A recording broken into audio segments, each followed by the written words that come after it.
Hi, everyone. So we are so fortunate today. I have Angie Faith. She is the essence of a musician. I've known her since she was about 8 years old. She lived across the street from me, and now she's become a full-time singer-songwriter musician. And I just wanted to say thank you so much for being here with us, Angie. Hi, thank you so much for having me here today. It's an honor to be able to finally connect and share about my story. It's we've been trying to do this for a while now. What are you singing today? You know what? Today I am not working. Tomorrow I will be performing at the mall in Vancouver, like Pacific Center, and I'll be performing in front of Hugo Boss from 5 to 7. So that's my schedule for tomorrow. So explain to the audience like who you are, what inspires you, because it's a lot of work to, you're in Vancouver, one of the most competitive places you could possibly be, any sort of artist.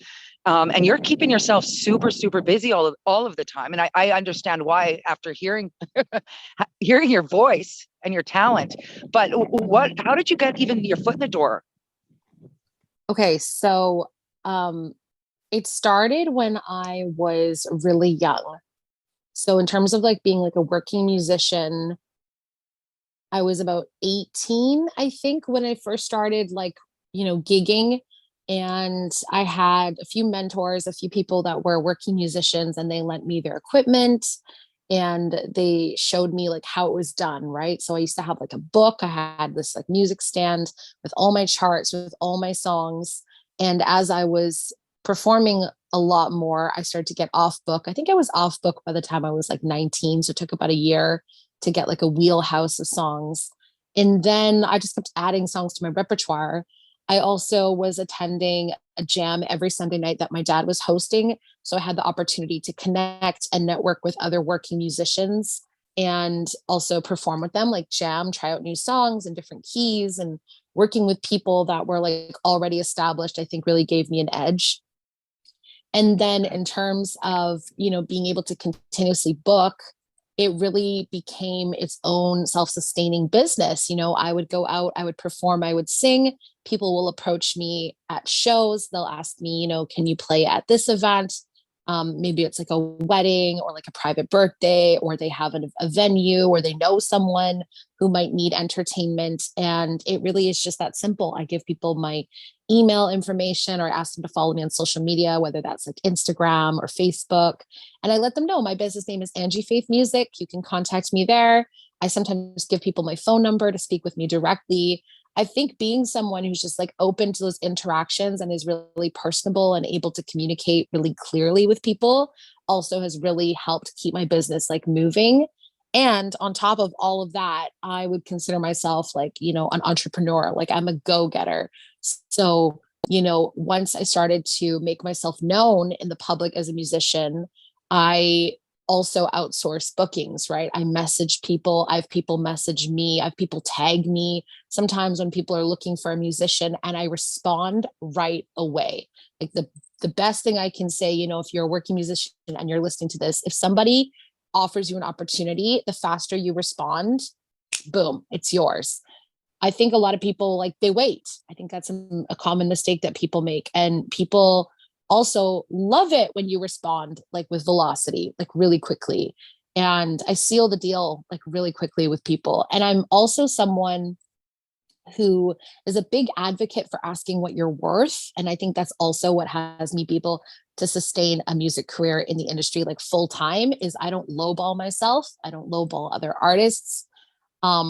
I know what I'm worth. I ask for what I'm worth, and then I'm open to negotiating with clients. So I don't just like tell people like, hey, this is the dollar value and there's no wiggle room. No, I negotiate with people, but I always start in a higher pay range. And then also, for the most part, I don't actually communicate what that is with people outside of those contracts. It's personal information. I think it's important for everybody to know what they're worth, respect the personal boundaries of that information. But those are some key pointers that have me be able to sustain as a full-time working musician here in the city of Vancouver.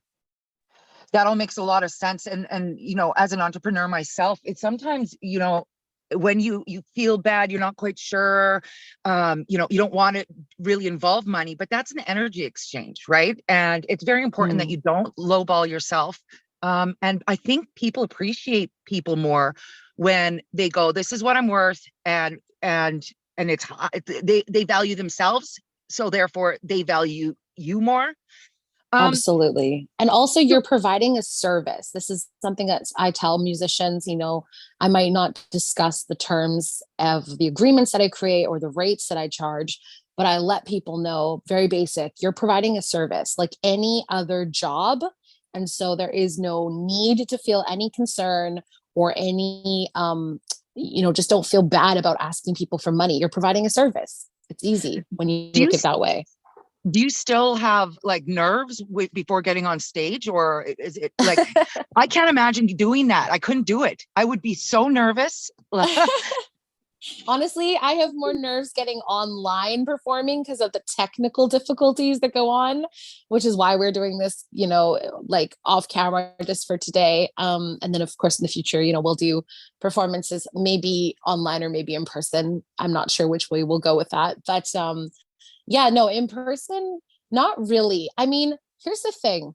I used to have this concern, especially when I would show up and let's say I'm like, I'm busking, like I'm on the street and I'm performing and I'm not hired to be there. Right. Or even if I am hired to be somewhere, I used to have this concern, like I'm interrupting people. And then I actually had that like thought or that context I was coming from like disappear this year. Actually, I think that's when that really fully like transformed for me, because I realized that like not only am I providing a service, but I'm also a contribution. So I was no longer concerned about being like a hindrance or an interruption to people, but I'm contributing to the atmosphere. And then also, as a musician and as a working musician, I think a strength of mine is I'm able to adapt really easily. So, people ask me, okay, what are you going to perform? Well, I won't know until I'm there, because once I'm there, I'm going to feel out the atmosphere.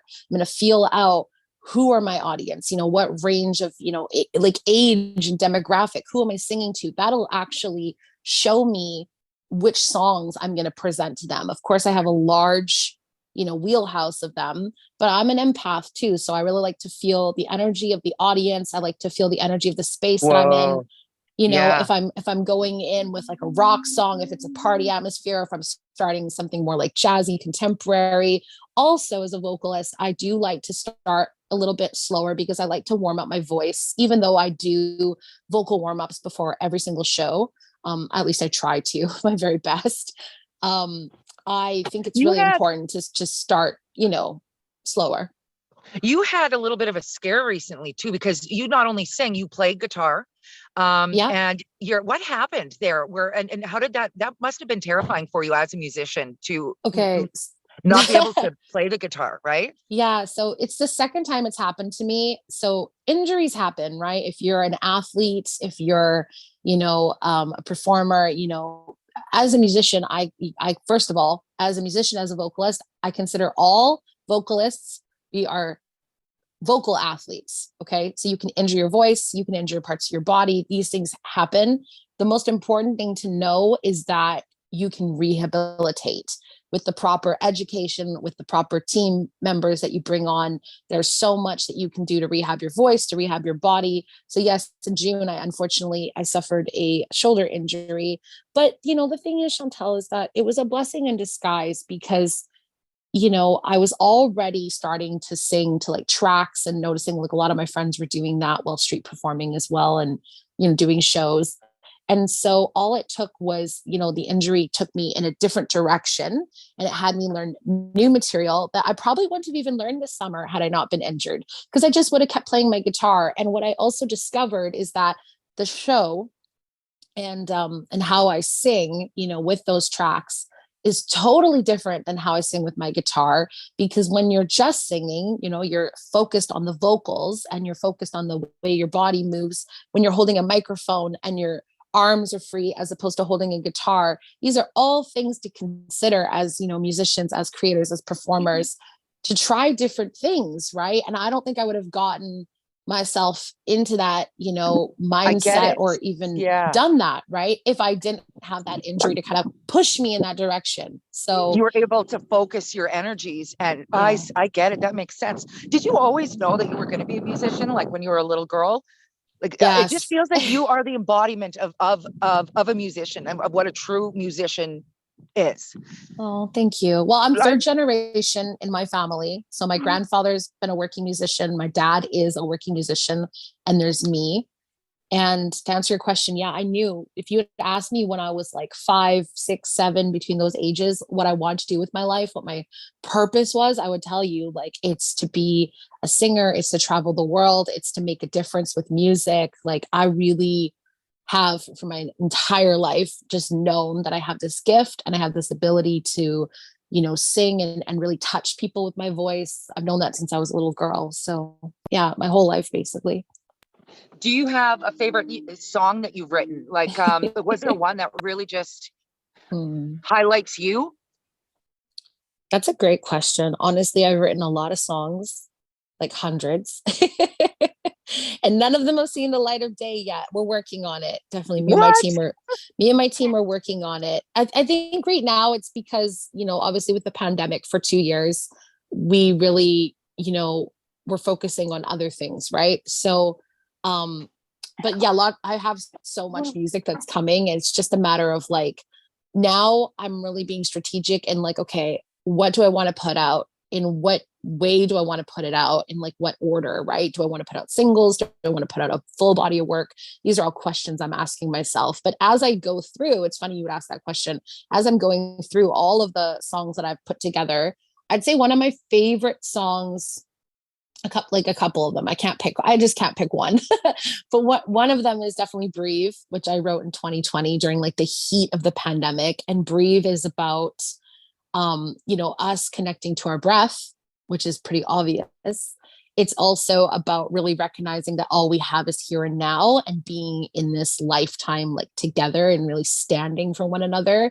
That's one of the good things that I really got out of the pandemic and everything that happened in the world in the past 2 years, 3 years is really that like unity, right, inside of community and bringing that message forward in music. Another See, song that, oh, sorry, go ahead. no, it's just I just before I lose this thought here. See, one of the things about you is, and I get why you connect and are such a great musician. You see the value in vibrations and Mm-hmm. energy, and like you honestly, if you ever went, I'm sick of doing being a musician, you could be like a counselor or like a healer, basically. And that's been consistent because I've seen you, go from one part of your life and you're always growing and it's like you have a good understanding about energy and self-improvement and you put a lot of focus in on that. And I think that's what I think that's what makes you so powerful. Thank you. Yeah, absolutely. I mean, I do have this desire to constantly grow and evolve. And one of the things that I'm learning actually in all of that is being someone who does what she loves, right? Is like follows her passion and then like waiting with grace and really trusting the universe is like bringing me forward on the path, right? Because I really do believe that I have a purpose in this world. Like why I'm here is to be a singer. And it's funny you mentioned, like different ways of expressing myself. Because when I was like, even, I don't know, I think I was like 12 years old, people were like, oh, you should be a school counselor, or you should be like a psychologist, right? And as I participated in that, in psychology and, you know, did my own like work, right?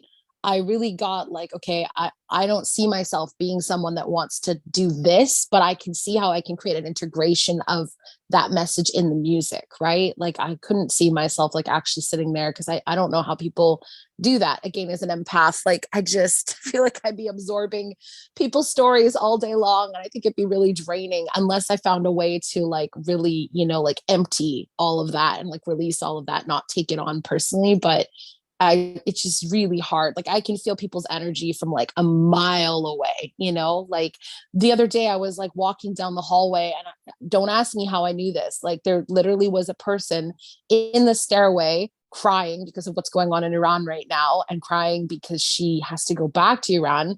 And I just knew there was someone on the other side of the door. I didn't know who it was. I didn't know that she was crying, but I was like, when I opened this door, there's going to be a person there. There she was. I sat with her on the steps. I hugged her. I held her. I told her, we're going to do what we can to figure out how to keep you here in Canada. And we're still in the process of doing that, of course. But I just knew that she was there.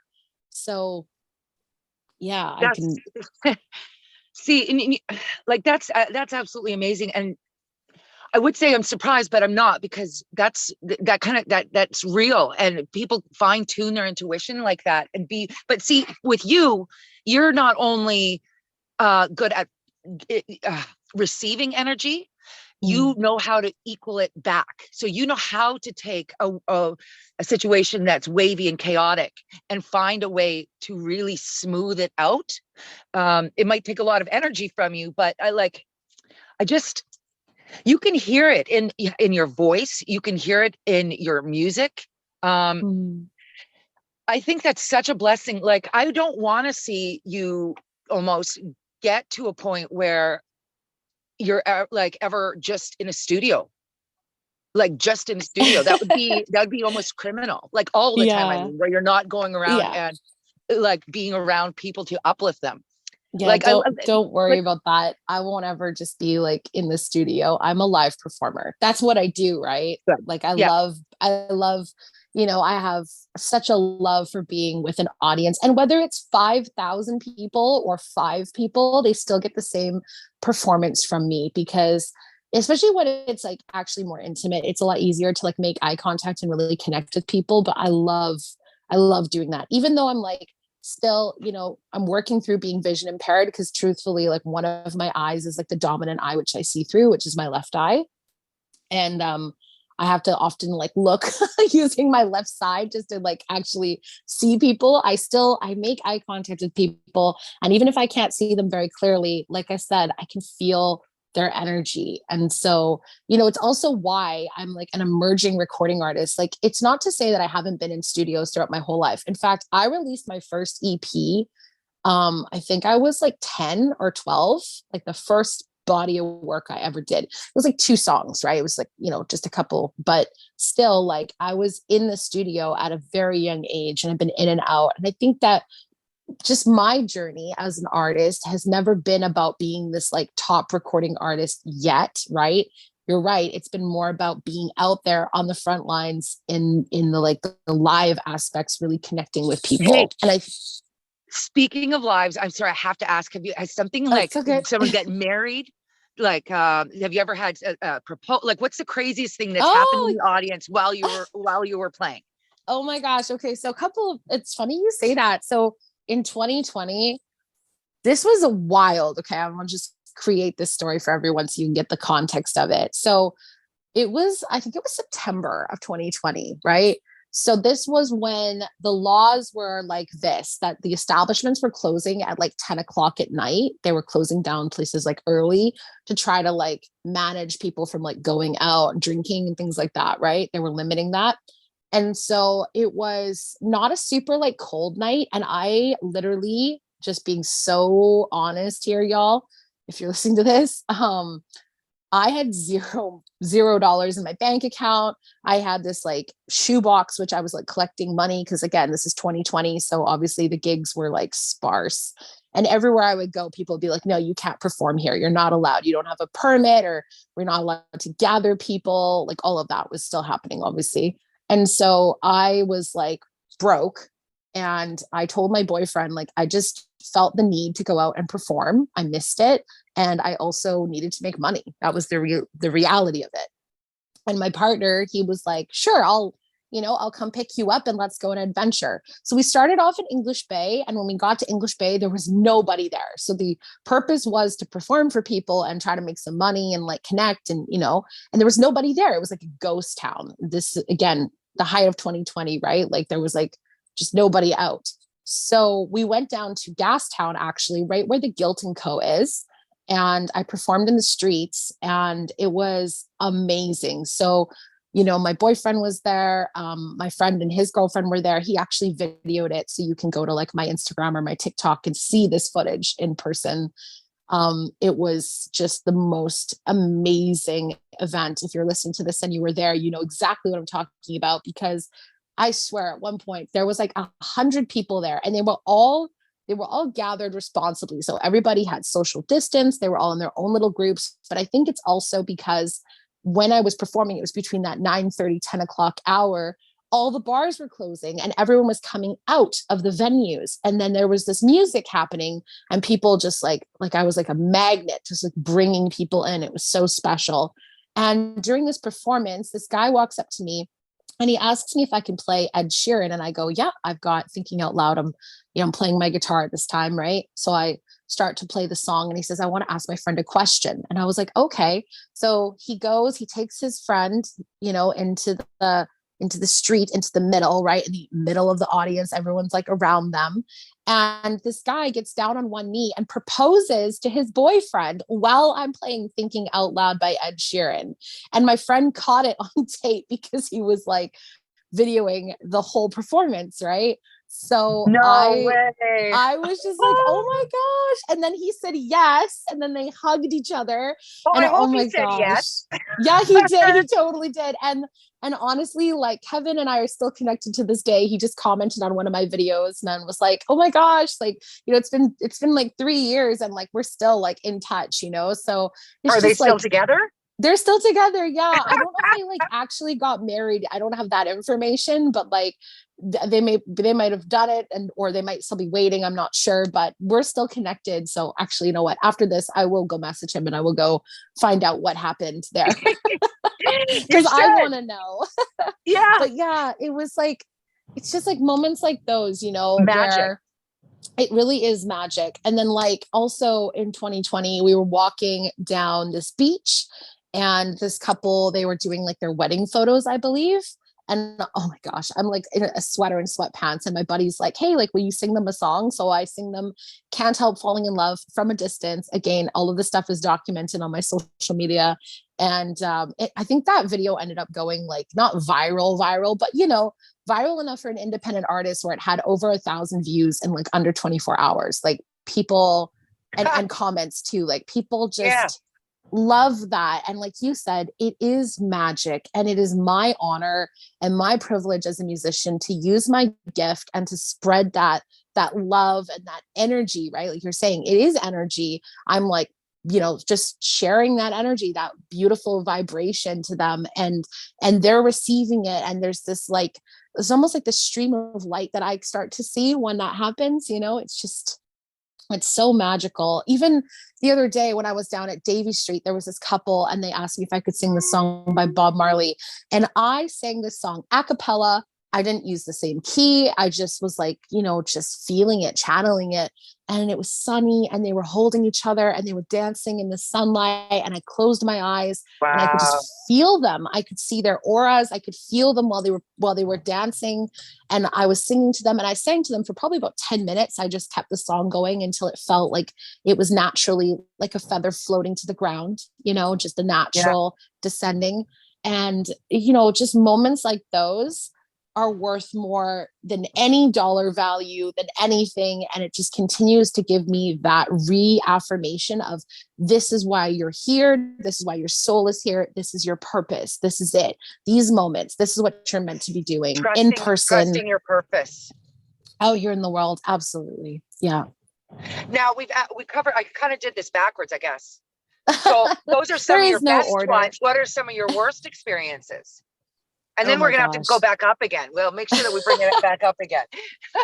We're so, how bad do you want them? I mean, I'm not going to get into the details just because that it can get really bad. But I will say this, that, being a survivor of trauma, right? I've had trauma happen in my life, inside my music career, and even just in my life. It's definitely made me a stronger person.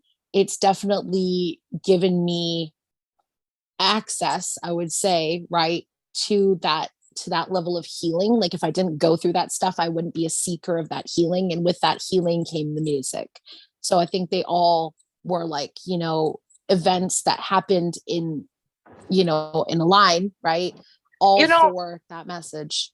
I have to agree with you on this one. And it's so hard to see the forest through the trees when you're in it.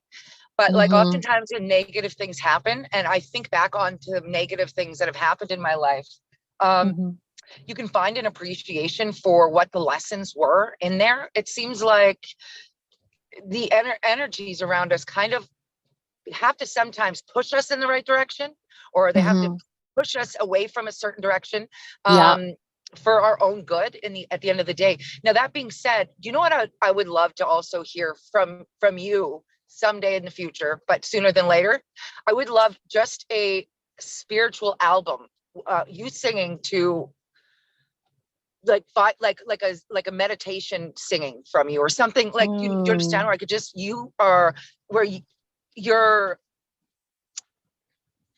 you're like binaural beats or something that actually frequency wise, you're bringing people through healing through your voice. Like, and I know you already do that. Yeah, that's really interesting. I will take that on. Like, that sounds like a really, like, I'm a gut feeler. So right now, like, my sacral response is like, heck yes, that feels like, that's a great idea. And that feels really good. And that feels like that's something that's needed in the world. This is the thing too. What really pulls me in the direction is it needed in the world? That's the level at which I think. It's not about like, oh, is it needed for this demographic? No, it's like on a world scale, is that needed for the people? And am I going to be the one that's sourced at creating that, And then it's a very simple yes or no, or maybe a no for now, but you just said it's like a yes, we will be doing that. You, the way you think and articulate, you can tell you've been on the planet a few times. You've been around the block a few times. This ain't your first life. 36 apparently, 36 lives. Yeah, I wouldn't be surprised. The other thing too, with the quote unquote negative experiences, because honestly they're just all experiences, but trauma is very difficult. Obviously, it's very much a darker energy, right, as we all know. And the thing about that too is that, as I've been moving through it, and I say moving through it, like, I mean, like, I'm moving the energy through my body, because a lot of the energy gets stagnant when you experience those experiences. So I've been moving the energy through my body. I've been really letting go, right? Bringing in forgiveness, and then reprogramming my subconscious mind, and doing this like deep work. And we can definitely, get into that a little bit more if you like. But the point being is that as I do this, I realize all these experiences I've had, one of the foundational pieces of being a musician and being someone is, who's a creator and who can, really reach people on a deeper level, is to be someone who can authentically relate to those experiences. And so without a shadow of a doubt, I can authentically relate to those things, unfortunately, in some cases, but still the case, right? And so I can really speak from those experiences, and I can speak from them, like, speaking from them, and I can speak from them in terms of like the lyrics that I create in my music, but it's authentic. It's not like a concept. Like, I've lived through it, like literally lived through it. Yeah. Well, that makes you relatable because you could feel it, right? Like if you just were in a box your whole life, you wouldn't be able to project anything: love, hate, angst, anger, frustration, happiness, joy, all these things, unless you experience them. It's like trying to describe a color to someone that they've never seen. And, music is one of those things where there's so many different genres. Like, obviously there's music that you listen to and it's not meant to like be emotionally connecting. It's just, dance music, or, that's not to say that melodies and vibrations don't make people feel things, but there are different purposes, right? There are different intentions. And I don't know if people are like fully aware of that all the time. When you're listening to, a song, when you're listening to a podcast, you're consuming content, right? And your subconscious mind is consuming that. So that's why when you're sad and you're going through a breakup and you're listening to your breakup playlist on Spotify, you're magnifying that sadness. The same thing when you're raising your vibration, you're in the gym and you're listening to workout music, high vibrational music that really pumps you up. That is what's lifting you. Music actually has the power to to bring you deep into that, moment of sadness, or to lift you up. And it's your choice about what content you're consuming. And so it's very important that we actually do draw awareness to that and speak about that, because when I was a teenager, I didn't have that kind of knowledge or awareness. I mean, I think it was deep within me, but I definitely wasn't speaking about it. And definitely I didn't have people that were having those conversations with me. It was just, I was just listening to like sad music all the time. And I was just perpetuating the sadness and the despair and the depression that I was in. And yes, I had, circumstances around me and relationships falling apart. Like my parents, got separated when I was 18. And that was really hard. That was really hard for me because, on the one hand, I have to say, like when it happened, I was like, goodness me, thank you. They're probably better off apart at this point because they were so at each other. But now that I'm in my 30s and it's, been over 10 years since they separated, honestly, it's true. It was the best thing for both of them. And now I'd say they're even, at this point where they're like, friends, like they've made their peace with their past. And it takes two very big, strong souls to do that. So I really do acknowledge them. And, but, again, it's like, gosh, we could get into it, but all I want to say is that, the nature and nurture of your upbringing, the demonstrations that you see as a young person, as a teenager, right? They're everything. And this is why, for me, when I'm putting up music, this is why I'm bringing this up. It's so intentional. I can't just put music out there. Like, I know a lot of people are like, can't you just drop music? You should just be putting out songs for the sake of putting out songs. But I know, like, my gut response, right? My sacral response is like, no, be patient and wait, because you're not like most musicians. You're not like most creators. You're not here to be a dime a dozen. You are distinct. You are unique. Your soul has a purpose here. So you need to honor that. And you need to put out the intentional music for the people. And I've been hearing that more and more. It's not about just like putting out music for the sake of putting out music. I really do have to be intentional. And it's not from a marketing standpoint. In a sense, like, yes, of course it is, because you're a brand as an artist. But for me, it's a spiritual standpoint at this point right now, like listening to the sacral chakra and really honoring what it's asking of me, because it knows beyond anything, that the mind has to say. Where, with this being said, and the recognition, how do you say that? The recognition, sorry, of what your intention creates. Where do you see yourself in like, let's just say 5 years? We're creating that right now. Like, honestly, it's getting more and more clear as the days are going on. I mean, 5 years from now, you'll definitely have music from me. You'll hear music on the radio.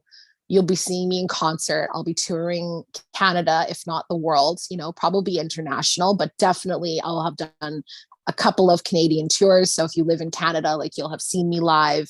You'll have had a chance to hear my voice on the radio or speak with me in person or do like those interviews. I'll definitely have won a Juno in the next 5 years. Like, I'll be recognized by the Juno Award-winning Academy. I do intend to be someone who's like a leader and a teacher in the music industry. So you'll see me on like the board of directors, possibly in like Creative BC or some sort of like community that oversees the content creation of artists in Canada. I could see all of those things. Absolutely. Yeah. Yeah. You don't absolutely. This is important. Like, this isn't just a side thing. This is like your whole life. Like, that's right. Yeah. For times, I've had certain times in my life where I've been frustrated because things in my life aren't going exactly the way I put so much energy out and I wasn't receiving.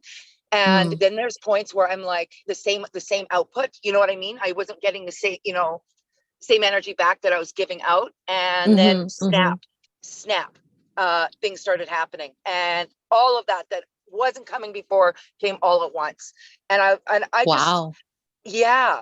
So I always I always tell people, whatever direction you're going and whatever energy you put out, you're going to get right back.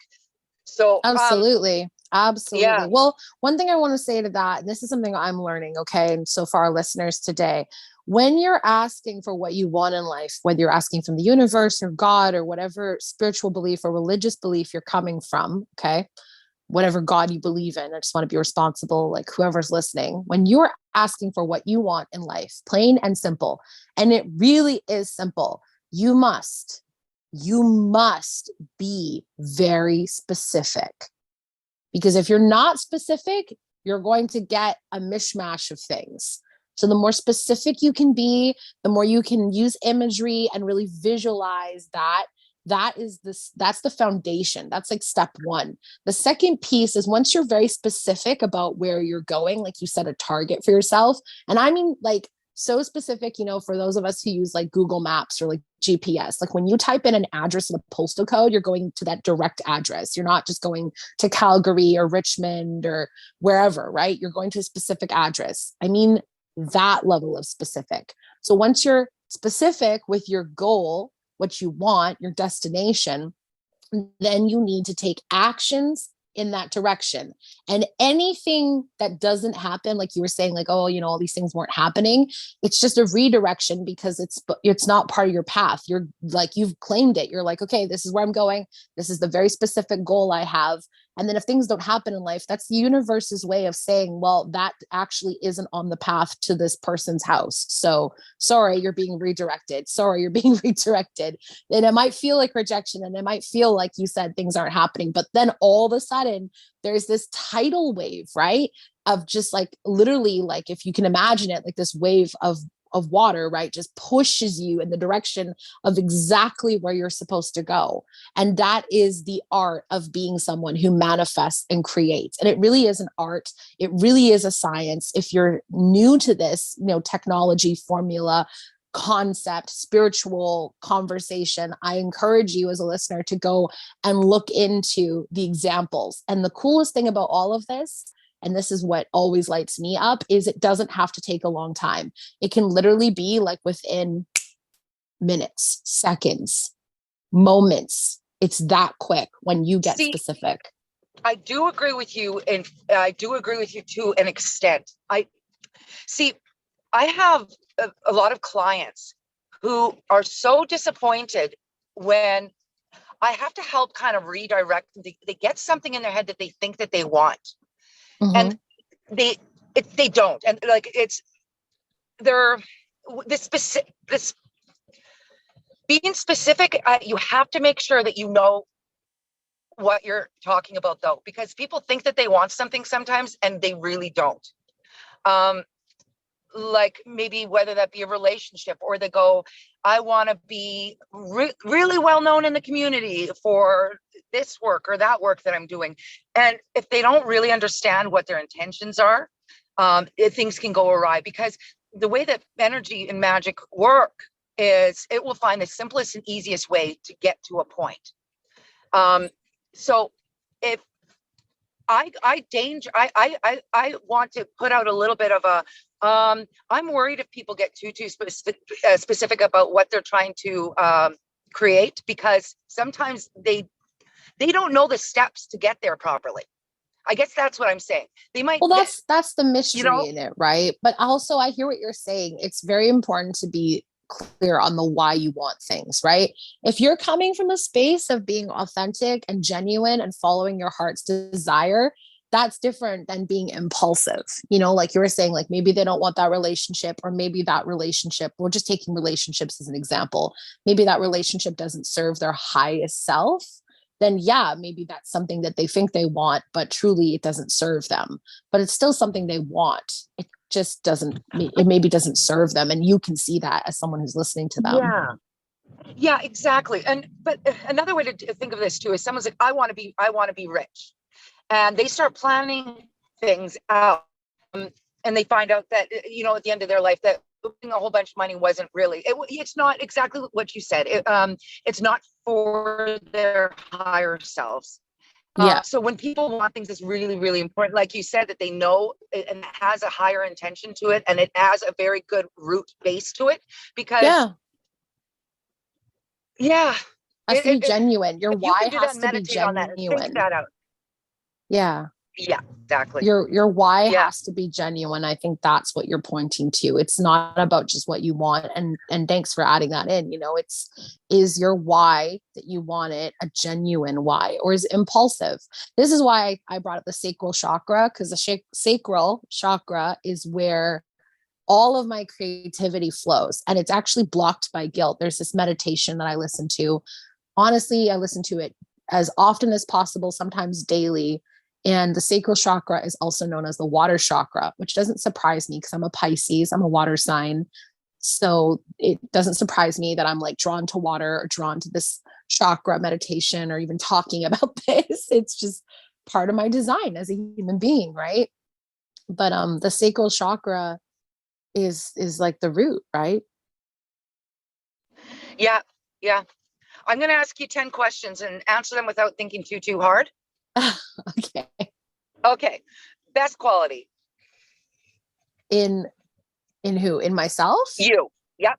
Okay, got it. Okay, best quality. I will first thing comes to mind is compassion. Worst quality. Naivety, like being naive. If you were an animal, what would you be? It's like a panther is the first one that comes to mind, like a black panther. Do you I like that. I actually didn't expect that one, but that's cool. That's an awesome animal. I didn't expect you to say that. That's cool. Do you plan on coming back next lifetime? Yes. You like the experience of being human? Yes. Who's your role model? My dad. If you could meet anyone from past or present, who would you meet? It's two. I have to get back in touch with like my grandma Donna and my auntie Swano, like the two of them.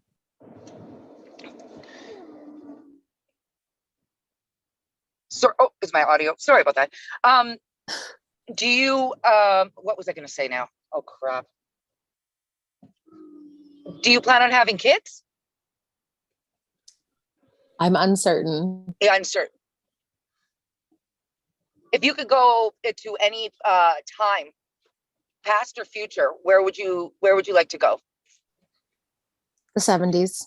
The 70s. Yeah. How come? I'm curious. How come? I would want to perform with Led Zeppelin. Oh, you got me there. Totally. Like not just see them play, but like perform with them. Do you plan Also like have tea and conversation and jam with John Lennon. Do you plan on staying in Vancouver other than for touring? Or would you rather move somewhere else someday? I'll be moving somewhere else. Where? Somewhere warm and quiet. I had this like visual this morning of like this like house, like it was like almost like on a beach. It was a huge house. So destination unknown, but it definitely was somewhere like tropical. And we had air conditioning because like I can't stand the heat. The heat and me don't get along very well so far. Do you have a favorite quote? The greatest thing you'll ever learn is just to love and be loved in return. That's so beautiful. Mm-hmm. Angie, thank you I could talk with you for hours. I know, this has been so wonderful. Are you going to would I possibly be able to talk you into coming back and singing us a song maybe next time? Absolutely. Yeah. Like I said, we'll have to like check out, how to have it all work with like the tech and everything like that. I'm weary of singing on Zoom. But I 100% would love to return and just want to thank everyone for listening, and feel free to reach out and connect with me online. My business is Angie Faith Music. I would love to hear from you, especially if you heard this podcast or heard this interview and you share like, hey, I heard the interview and I have some questions, or I want to speak to what you said. Like, feel free to share with me, like, that you heard this today, and that's what has you reaching out. I'm really interested to hear from you. And if you want to see me perform live, feel free to reach out if you're in the Vancouver area. And just thank you so much for listening and allowing me to share my story, to contribute my wisdom, and to just give you all the love. I'm sending everyone love and joy and light into the world. Thank you for having me, and thank you for listening. Thank you so much for coming and honoring us with your presence. I'm going to post all the ways to connect with Angie right above. Please like and share. Have a great day, everyone. Thank you. Uh-oh.